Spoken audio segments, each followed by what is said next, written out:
I'll now turn to Nurul Kabir, who's a friend of Right to Freedom, a previous attendee at one of our programs, and a colleague from my time in Dhaka as well. So it's good to see you again, sir. Nurul Kabir, as most of you know, is the editor of New Age, one of Bangladesh's most outspoken newspapers, known for its anti-establishment editorial policy. He is also the editor of the Bengali weekly Budbar. Nurul Kabir is widely respected for his upright journalism and bold political views. He's a prolific author, having written several highly regarded books, published numerous essays, both at home and abroad, and presented many papers at regional, national, and international conferences. Right to Freedom is very happy to welcome you back. So over to you, sir. Thank you so much. Honorable Chair, panelists, and the audience. I'll be very brief. So that we have already have two very important discussions who have genuinely pointed out, one on the theoretical level, that what makes good elections, what are the democracy deficits are there in Bangladesh, and the second speaker has pointed out the practical situations that prevailing in Bangladesh for more than a decade or so. So it's now time to deal with the question, what is to be done next? According to the first speaker, which I agree with him, that these are the things that need to be in place for good elections, and we have nothing at the moment in Bangladesh. Second is, the regime in place have amply displayed by holding two previous elections under their control, that people couldn't vote. That the minimum thing, that right to franchise, it didn't happen. And then we have seen already, all of us, entire opposition political camps, irrespective of their political, ideological orientations, most part of the intelligentsia, and people in general have been desperate to make sure that next election becomes a good, inclusive, free and fair elections. Even the last week, the preceding 2-3 days, as a citizen and as a journalist, I can tell you that such huge number of people gathered in Dhaka, coming from different districts and demanding that they need and they want and they desire a good elections is unprecedented. Of course, in the past decades, people of Bangladesh, different political parties have demanded and took to the street for good elections. But the number of people this time the opposition could gather is almost unprecedented. If the voice of the people has anything to do with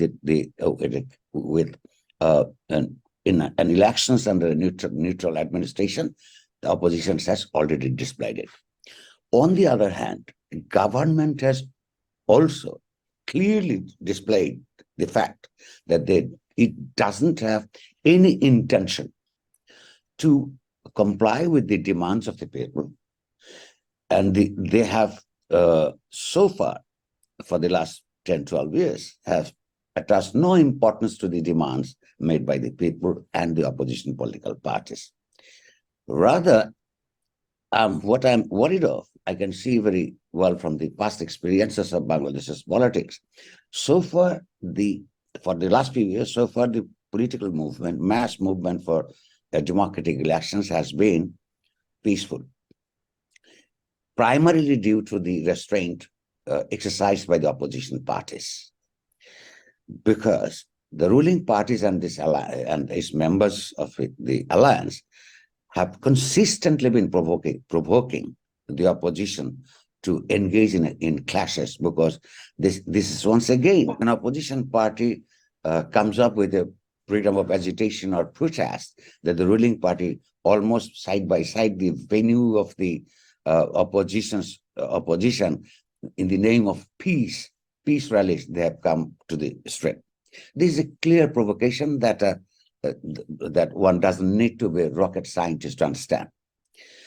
And even verbally, not by other gestures, when thousands of people are taking to the street, the ruling party leaders have been telling people that these are not the movements. BNP or other opposition parties are not capable of uh, conducting any movement. Why? What is a movement then called? Not just gathering thousands of millions of people and raising the demands. In their psychology, no. Until and unless, as they did for a caretaker government, some people are killed, violence is introduced, and administration is collapsed, everything is destructive.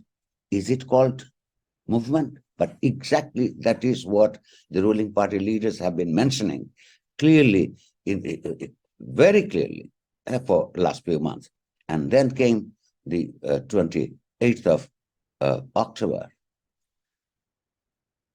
We can see by the newspaper reports, by our personal knowledge, that this violence this violence, the source of this violence also government provocation. At a particular point of the people's gathering, some particular police officers who are not known for good behaviors just arrived and the trouble started. So under these circumstances, we can see that the incumbents have no commitment to good elections, let alone the growth of a sound democratic process, which is a very comprehensive one, in which election is only a part. The election commission, which is the key element of conducting elections, has many times displayed their commitment, lack of commitment to the inclusive elections and allegiance to the government, because at one point even they have surrendered some power. Election Commission has surrendered some power which was provided them with a law. They have surrendered it to the government. Third is the political course that is likely to take. As we understand, the incumbents have done so many bad things in the past. It's very difficult for them to leave power, because the standard they have set to behave with the opposition and other independent bodies, including intelligentsia. So Awami League knows pretty well that they leave power if they cannot retain power, and if they are treated by the standard they have so far set, they will be in trouble in the future. So they have no reason so far, except for the defining public pressure and support of the international forces, to step down. But with them in power, one cannot expect a good elections. What happens in these kinds of situations? The street power decides.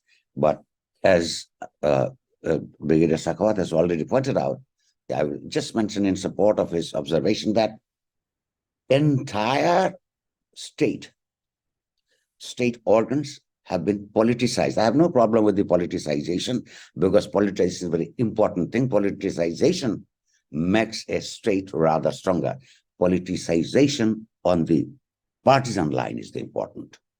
So entire state machinery, in police, civil administration, election commission, if they are politicized on the partisan line, if they are a party to the crimes, political and otherwise, to the crimes conducted by the government, they cannot simply help a sound democratic process to start with a good elections. For that to happen, in fact, Bangladesh needs serious democratic reforms, legal, political, as well as administrative reforms for the democracy to start. Now, the last point that I'm trying to make is, so this is only sane, it would be only sane to expect that under these circumstances, when there is a serious stalemate, there should be dialogue between the contending parties. But this is not only the contending political parties for power. There are other stakeholders in the society who have suffered, who have desired democracy, who have been committed to democratic causes. So for a greater democratic reforms and a good elections, a process of dialogue between all the stakeholders are needed. But the time is very short. The government has spent unnecessarily, I must say, believing that they will be able to retain power this time, which I still think is impossible. If they try to do, there will be a lot of violence, and which will not be good for any of the parties involved, including citizens. But I would say government should listen to the voice of the people, should hear the, what should I say, take the desires of the people and the political parties a little seriously, and even they also should give a serious consideration to the democratic forces around the world, who doesn't perhaps want to see a repetition of what had happened in 2014 and 2018. So either there's a comprehensive dialogue between the stakeholders, or a violent end of the existing authoritarian regime. I do not see personally any other alternative here. So I would only, through this meeting, I can only urge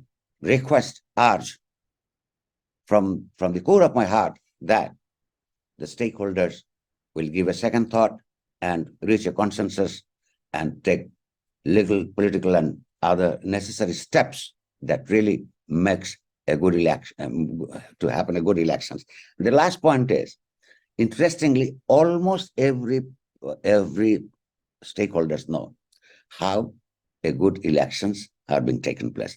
Even our prime minister, whose premiership is not politically legitimate, though, a few days earlier asked others not to teach her how to conduct good elections.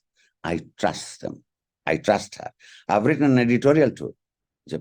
Dear Prime Minister, we know that you know how to conduct a good elections. Important is you do it. Make necessary arrangements. We have our experiences. Rules are being set down. Examples are being there across the world how to conduct a good elections. Please do it. But apparently she's reluctant to do that. So we have to help her make the elections to happen. Thank you. Thank you, Nurul.